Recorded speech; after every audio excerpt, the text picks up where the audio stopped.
রাজাকার রাজাকার গালি দেওয়ার দিন শেষ। কি দিন আসলো সুবহানাল্লাহ বলেন না? আল্লাহ তো আমাদেরকে দেখাইছে রাজাকার শব্দটা এখন একটা অ্যাওয়ার্ড হয়ে গেছে।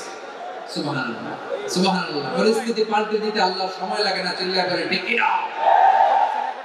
আমাদেরকে বলে মৌলবাদী। আমরা আসল কথা বলি, ভালো কথা বলি, দেশপ্রেমের কথা বলি, আমরা জনগণের কথা বলি, আমরা মা মাটি মানুষের কথা বলি, আমরা ইসলামের কথা বলি, আমরা দেশের সমৃদ্ধির কথা বলি। এজন্য আমাদেরকে বলে মৌলবাদ। আবার আমাদেরকে বলে ধর্ম ব্যবসায়ী। আসলে নাই আমরা ধর্মের সত্য কথা প্রচার করি, যেটা দেশের ভালো জনগণের ভালো সেটা উপস্থাপন করি, আমাদেরকে বলে ধর্ম ব্যবসায়ী। আমার প্রিয় ভাইরা, যারা ইসলামের কথা বলে, যারা কোরআনের কথা বলে, এরা ধর্ম ব্যবসায়ী নয়। খবরদার, আলেমদের বিরুদ্ধে দাঁড়াবেন না।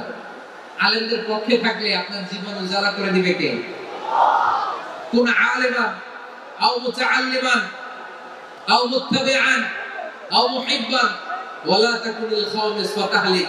হয় আলেম হও, নয় আলেমের ছাত্র হও, নয় আলেমকে মহব্বত করো, নয় আলেমকে সাপোর্ট করো।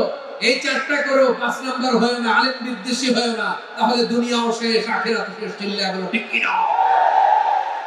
আমার নবীকে গালি দিত কবি বলে, গণক বলে, পাগল বলে, জাদুকর বলে, লেস কাটা বলে। আমার নবী নাকি লেস কাটা? নাউজুবিল্লাহ করবেন না।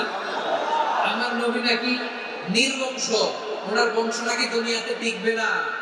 বলে মুহাম্মদ, তোমার কোনো ছেলে সন্তান বেঁচে নাই, তোমার বংশ নির্বংশ হবে।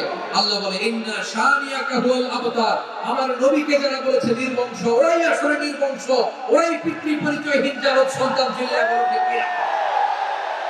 রাফা'না লাকা যিকরাক। আল্লাহ বলেন নবী, আপনার সম্মান আমি বাড়িয়েছি, দুলোক দুলোক ছাড়িয়ে, সাত আকাশ মারিয়ে, আমার আরশ পর্যন্ত আপনার সম্মানকে বুলন্দ করেছি। যেখানেই আমার নাম নেওয়া হয় সেখানেই আমার নবীর নাম ছাড়া নাই। এজন্য বিশ্বনবীর তারা গালি দিত। বিশ্বনবী যেন গালি শুনে মন খারাপ না করে আল্লাহ বলেন নবী ওয়াসবির আলা মা ইয়াকুলু। রাজা বলে নবী আপনি মন খারাপ করবেন না। আমার নবীরে কাফেররা যেমনি গালি দিত, এই যুগে আমাদেরকেও গালি দেয় এমন কিছু লোক আছে না নাই?